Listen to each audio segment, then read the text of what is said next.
My name is Sarah, and this is my story.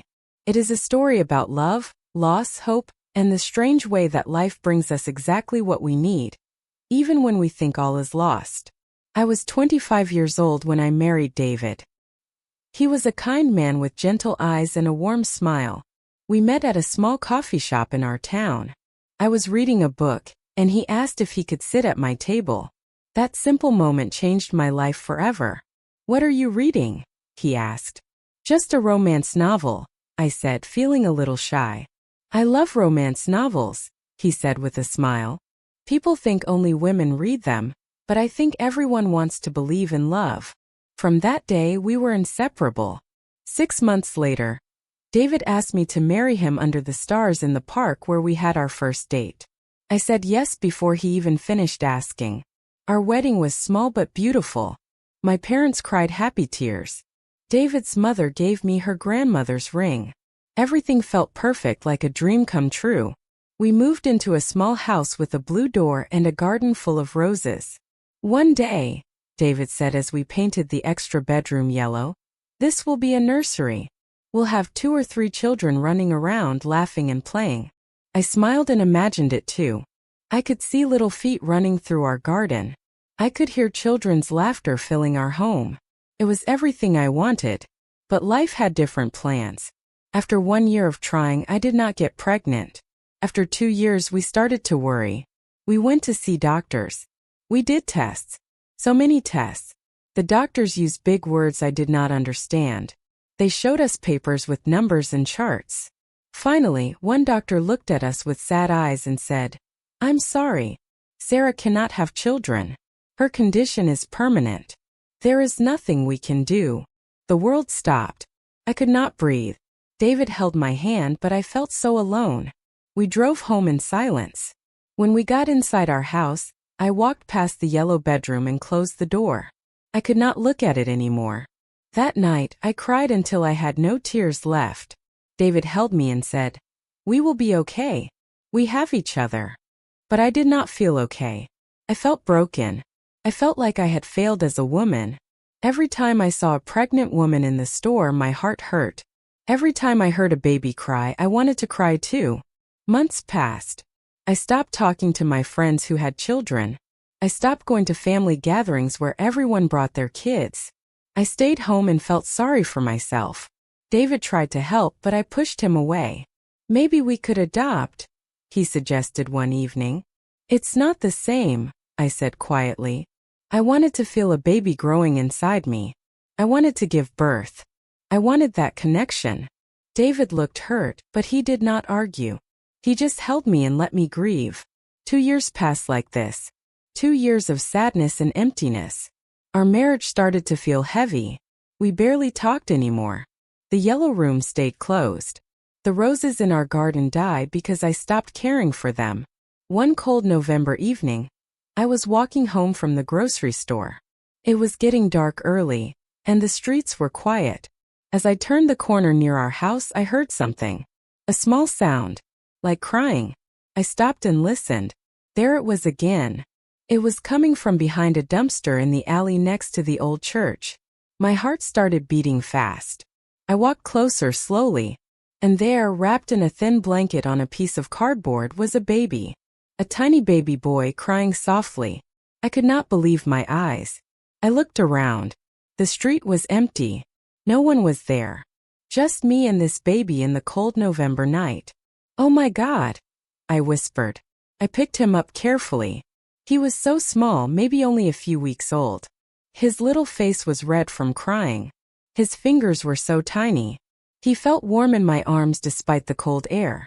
"Where is your mother?" I asked him as if he could answer. "Who left you here?" The baby looked at me with dark, beautiful eyes. He stopped crying. Just like that, he was quiet, staring at my face as if he knew me. I wrapped my coat around him and ran home as fast as I could. I burst through our blue door, and David jumped up from the couch. "Sarah, what, is that a baby?" "I found him," I said, my voice shaking. "Behind the church. Someone left him there. In the cold.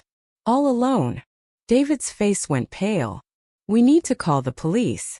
Right now." I nodded, but I could not stop looking at the baby in my arms. He was still staring at me, still quiet. His little hand grabbed my finger. David called the police while I sat on the couch, holding this tiny stranger. I found a soft blanket and wrapped him better. I checked him for injuries. He seemed healthy, just cold and hungry. The police are coming, David said. He sat next to me and looked at the baby. Poor little thing. Who would do this? Who would leave a baby outside in November? I don't know, I whispered. But he's safe now. When the police arrived, they asked many questions. Where exactly did I find him? What time? Did I see anyone? I answered everything, but my arms did not want to let him go. We'll need to take him, the police officer said gently. He'll go to the hospital for a checkup, and then social services will take over. What will happen to him? I asked. He'll be placed in foster care while they search for his parents or family. If no one claims him, he'll be available for adoption. My heart jumped. Adoption? Yes, ma'am. But there's a process. A long process. After they left with the baby, I sat on the couch for hours. I could still feel his warmth in my arms. I could still see his dark eyes looking at me. Sarah, David said carefully, I know what you're thinking. Do you? I looked at him. You want to adopt him? I nodded slowly. I know it sounds crazy. I know we don't know anything about him. But David, when I held him, it felt right. Felt like he was supposed to be mine. Like fate brought him to me. David was quiet for a long time. Then he said, let's find out what we need to do. The next morning we called social services. They explained the process. First, the police would investigate. They would search for the baby's mother or any family. They would check hospitals and ask around the neighborhood. This could take weeks or months. Meanwhile, the baby would stay in a temporary foster home. If no family was found, he would become available for adoption.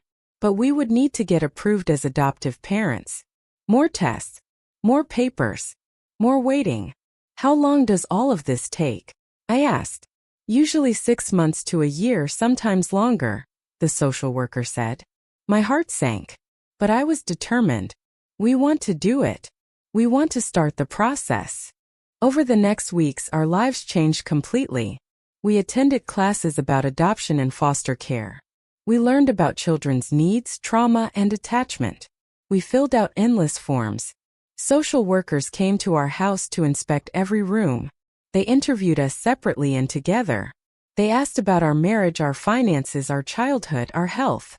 Every part of our lives was examined. It was hard. It was stressful. But it brought David and me closer again. We had a purpose. We had hope. The yellow room that I had closed for 2 years? We opened it. We painted it again, fresh and bright. We bought a crib and toys and tiny clothes. We're doing this, David said one night as we built the crib together. We're really doing this. I'm scared, I admitted. What if they don't choose us?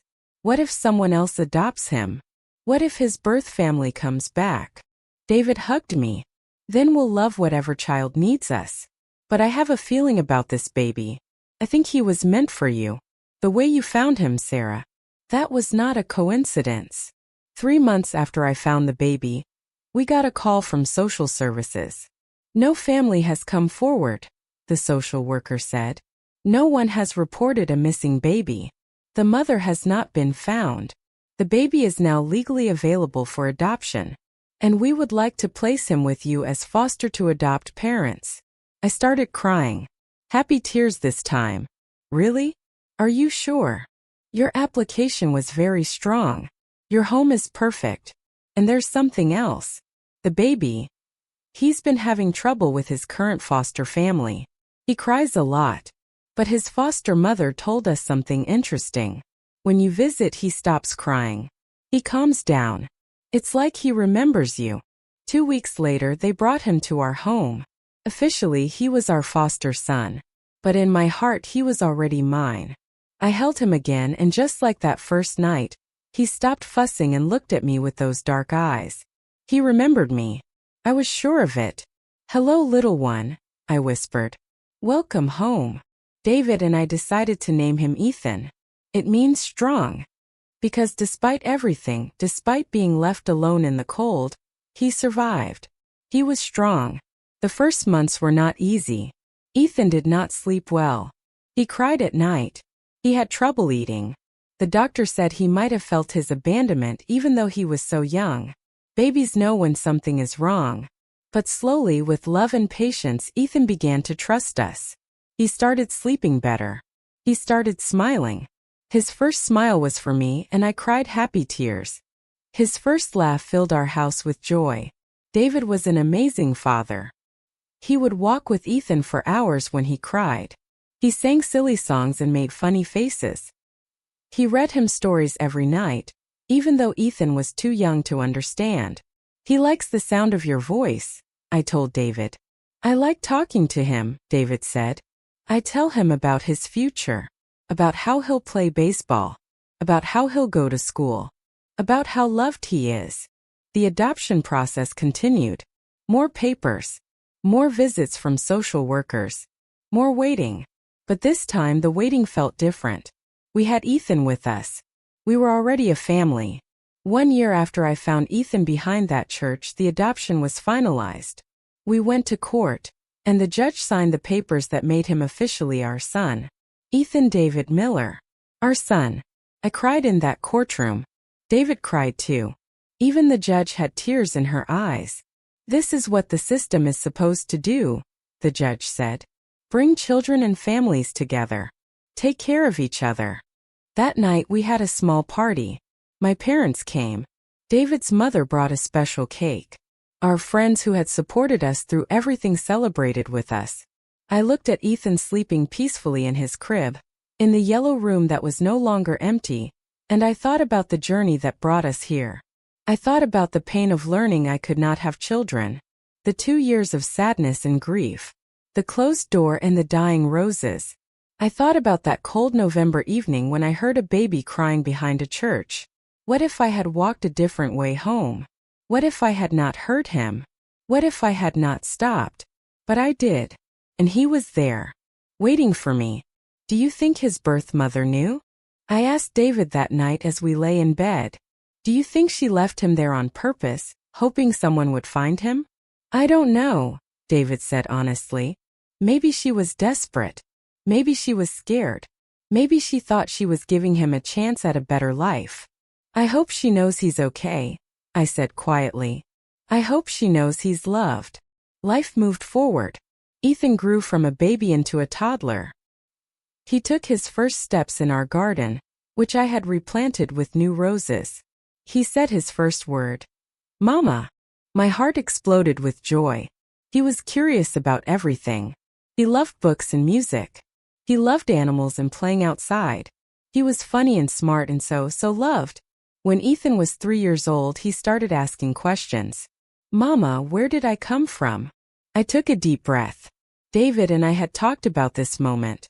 We had decided to always be honest with Ethan, in age-appropriate ways. You came from another woman's tummy, I explained simply. But she could not take care of you. So she left you in a safe place where someone would find you. And that someone was me. You found me? Ethan asked, his eyes wide. Yes, baby. I found you on a cold night. And I brought you home. And now you're my son forever. Forever and ever? He asked. Forever and ever, I promised. Ethan thought about this for a moment. Then he hugged me tight and said, I'm glad you found me, Mama. As Ethan grew, people would sometimes ask us, Is he yours? When they noticed he did not look like us. First, these questions hurt me. But I learned to answer with pride.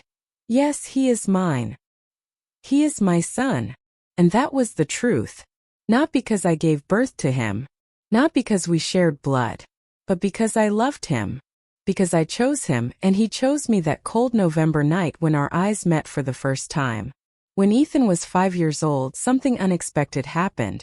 I started feeling sick in the mornings. I was tired all the time. First, I thought I had the flu. You should see a doctor, David suggested. I will, I said, too busy with Ethan to worry about myself. But the sickness continued. Finally, I made an appointment. The doctor did some tests and asked me to come back in a few days. When I returned, the doctor had a strange expression on her face. "Sarah, your test results are very surprising. You're pregnant." I stared at her. "That's impossible. I was told I could never have children." "I understand. But sometimes, very rarely, conditions change. Bodies heal in unexpected ways. I can't explain it medically, but the test is positive. You're about 8 weeks pregnant." I drove home in shock. I could not believe it. After all these years, after accepting my situation, after finding Ethan, now this. When I told David, he was speechless. We both were. We did not know whether to laugh or cry, so we did both. "What about Ethan?"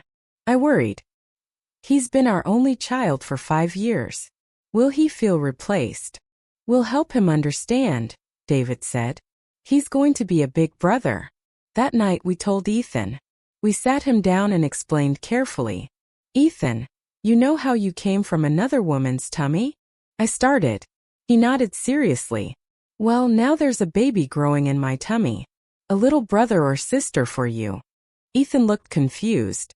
"But I thought you said babies don't grow in your tummy." I thought they couldn't. But sometimes miracles happen. Sometimes things we think are impossible become possible. Ethan put his small hand on my belly. "Is the baby in there right now?" "Yes, baby. Very tiny but growing." Ethan looked up at me with his dark, wise eyes and said, "That's good, Mama. Every baby needs a mama like you. The baby is lucky." My heart melted. This child, this wonderful child who fate had brought to me, was teaching me about love. The pregnancy was not easy. At my age, after years of being told I could not conceive, there were risks. I had to rest a lot. I worried constantly. But David and Ethan took care of me. Ethan would bring me water and his favorite stuffed animal when I felt sick. He would sit next to me and talk to my belly, telling his future sibling about all the fun they would have together. "I'll teach you to ride a bike," he promised the baby. "And I'll share my toys. Well, most of them. Not my red truck. That's special. But everything else." 7 months later, I gave birth to a healthy baby girl. We named her Hope, because she was our hope made real, our impossible miracle. When we brought Hope home from the hospital, Ethan was waiting at the door. He had made a sign that said, "Welcome home, Baby Hope," with crayons and stickers. "Can I hold her?" he asked shyly. We helped him sit on the couch, and I carefully placed Hope in his arms. Ethan looked down at his baby sister with such tenderness, such love, that David and I both started crying. "Hi, Hope," Ethan whispered. "I'm your big brother. I'll always protect you." And he did. From that day on, Ethan was the best big brother. He helped with diaper changes. He sang to Hope when she cried. He made her laugh with silly faces. He was gentle and patient and loving. People who saw our family would comment on how different my children looked. Ethan with his dark features, Hope with her light hair and blue eyes like mine. One day when Ethan was 7, a boy at school said something mean. He said, "Ethan's not your real brother because you don't look the same." Hope came home crying and told us what happened. Ethan heard her and came to sit with us. "Hope," he said seriously, "that boy doesn't understand. We are real siblings. Not because of how we look, but because we're a family. Right, Mama?" I hugged both my children. Exactly right. Family is not about looking the same. It's about loving each other. And we love each other so much. More than the whole world, Hope said. More than the whole universe, Ethan added. As the years passed, our family grew in love. Ethan excelled in school. He loved science and wanted to be a doctor. "So I can help people," he explained. Hope was artistic and dramatic. She loved singing and painting. They fought sometimes like all siblings do. But they also defended each other fiercely. They were best friends. On Ethan's 10th birthday, he asked me a question. "Mama, do you ever think about my birth mother?" We were alone in the kitchen making his birthday cake. I stopped stirring and looked at him. "Sometimes," I said honestly, "I think about her and hope she's okay. Do you think about her?" Ethan nodded slowly. Sometimes I wonder why she left me. But then I think maybe she loved me. Maybe she left me somewhere safe because she knew she couldn't take care of me. Maybe she wanted me to find you. I had to fight back tears. You're very wise, Ethan. And Mama, he continued, I'm glad she left me. Not because she did, but because it brought me to you. You're my real mom. You're the one who found me, who chose me, who loves me. I hugged him tight. And I'm the lucky one. Because fate brought you to me. That night, as I watched Ethan blow out his birthday candles with Hope cheering beside him and David taking pictures, I thought about my journey. I thought about the young woman I was, who believed her life was over because she could not have children. I thought about the 2 years of grief and darkness. I thought about closing that yellow bedroom door. I thought about that cold November night when I heard crying behind a church, the moment that changed everything. I thought about learning to be a mother through adoption, about the fear and the paperwork and the waiting, about the moment Ethan first smiled at me. I thought about the impossible miracle of Hope's birth, the daughter I never thought I could have. And I realized something important. My life did not go the way I planned. It went better. Because I learned that family is not about biology. It's about love. It's about showing up. It's about choosing each other every single day. Ethan came into my life through fate, through a miracle of timing and place. Hope came through a medical miracle. But both were meant to be mine. Both taught me about love in different ways. Being Ethan's mother taught me that love is a choice. That parenthood is about action, not just biology. That the deepest bonds come from commitment and care. Being Hope's mother taught me that miracles happen when we least expect them. That our bodies and our lives can surprise us. That hope is real. Years later, when Ethan was 16, he asked if he could try to find information about his birth parents. David and I supported him. We helped him contact the agency that handled his adoption. They found some information. His birth mother was very young when she had him. She was alone and scared. There were no details about his birth father. His mother had left a letter, sealed, to be given to him if he ever searched for her. When Ethan opened that letter, his hands were shaking. I sat beside him, holding his hand. David stood behind us with his hands on our shoulders. Hope sat nearby, quiet and supportive. The letter was short but beautiful. To my son. Before we start, we'd love for you to watch the story carefully and at the end, rate it from 1 to 10 in the comments. Your opinion helps us understand what kind of stories you enjoy and guides us to create even better content for you. If you are reading this, you are old enough to have questions. I want you to know that leaving you was the hardest thing I ever did. But I was 17 years old. I had no money, no family, no way to care for a baby. I left you near a church on a cold night. I waited and watched from across the street. I saw a woman find you. I saw her pick you up and wrap her coat around you. I saw the love on her face as she looked at you. Then I knew. I knew you would be okay. I knew that woman would love you the way I couldn't. I hope you have had a good life. I hope you have been happy. I hope you know that I loved you enough to give you a chance at a better life than I could provide. Be good. Be kind. Be happy. Your birth mother. Ethan cried as he read it. We all did. Hope hugged her brother from the side. David squeezed his shoulder. She loved you, I told Ethan. She did what she thought was best for you. And she was right. You did find someone to love you.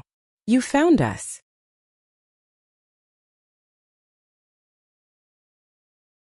I know, Mom, Ethan said. He had started calling me Mom instead of Mama a few years ago. I know. And I'm grateful. To her for giving me life and making a hard choice. And to you for finding me and giving me a home. Both of you gave me something important. That night, Ethan put the letter in a special box. He said he would keep it forever, not because he wanted to live in the past but because it was part of his story. My story has many chapters, he explained. The first chapter is about a young woman who made a brave choice. The second chapter is about a cold night and a woman who heard crying. The third chapter is about a family that formed through love. All the chapters matter. Now, as I write this, Ethan is 20 years old and in college studying medicine. Hope is 13 and already talking about art school. David and I are older, with some gray hair and laugh lines around our eyes. Our blue door still welcomes us home. The yellow bedroom has been repainted several times, in different colors as our children grew. The roses in our garden bloom every year, cared for and cherished. People ask me sometimes if I wish things had been different, if I wish I could have had biological children from the beginning. I tell them the truth. I don't know. That version of my life never happened. This version did. And this version is beautiful. Yes, I went through pain. Yes, there were years of sadness. Yes, I felt broken and lost.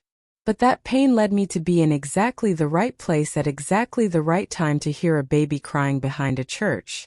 That pain opened my heart to adoption. It taught me that love is bigger than biology. It made me into the mother I am today. And then when I had learned those lessons, when I had opened my heart completely, life gave me another gift. Life gave me hope. My journey taught me that our plans are not always the best plans. That disappointments can lead to miracles. That the things we think we want might not be what we need. I needed Ethan. He needed me.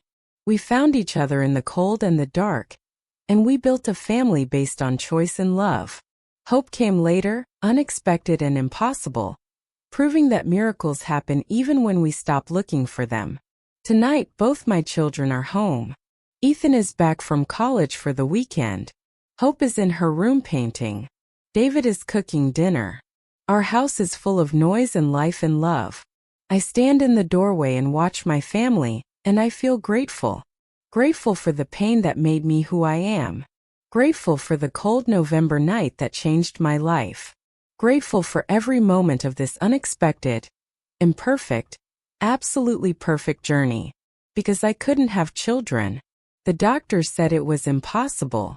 They said I would never be a mother. They were wrong. I am a mother. To a son who was brought to me by fate on the coldest night. To a daughter who was brought to me by a miracle when I least expected it. My family is not traditional. Our story is not typical. But it is ours. And it is everything. This is my message to anyone who is struggling with loss, with disappointment, with plans that didn't work out. Don't close your heart. Don't close that door. Keep living. Keep hoping. Keep your eyes and ears open. Because you never know what fate is bringing your way. You never know whose crying you might hear in the darkness. You never know what miracles are waiting around the corner. My name is Sarah. I couldn't have children, but fate brought him to me. And then when my heart was full and open, fate brought her to me too. And now my life is complete. Not the way I planned, but the way it was meant to be. Now that you've seen the whole story, we would really appreciate it if you rate it from 1 to 10 in the comments. Your thoughts help us improve and make sure we bring you the kind of stories you truly enjoy.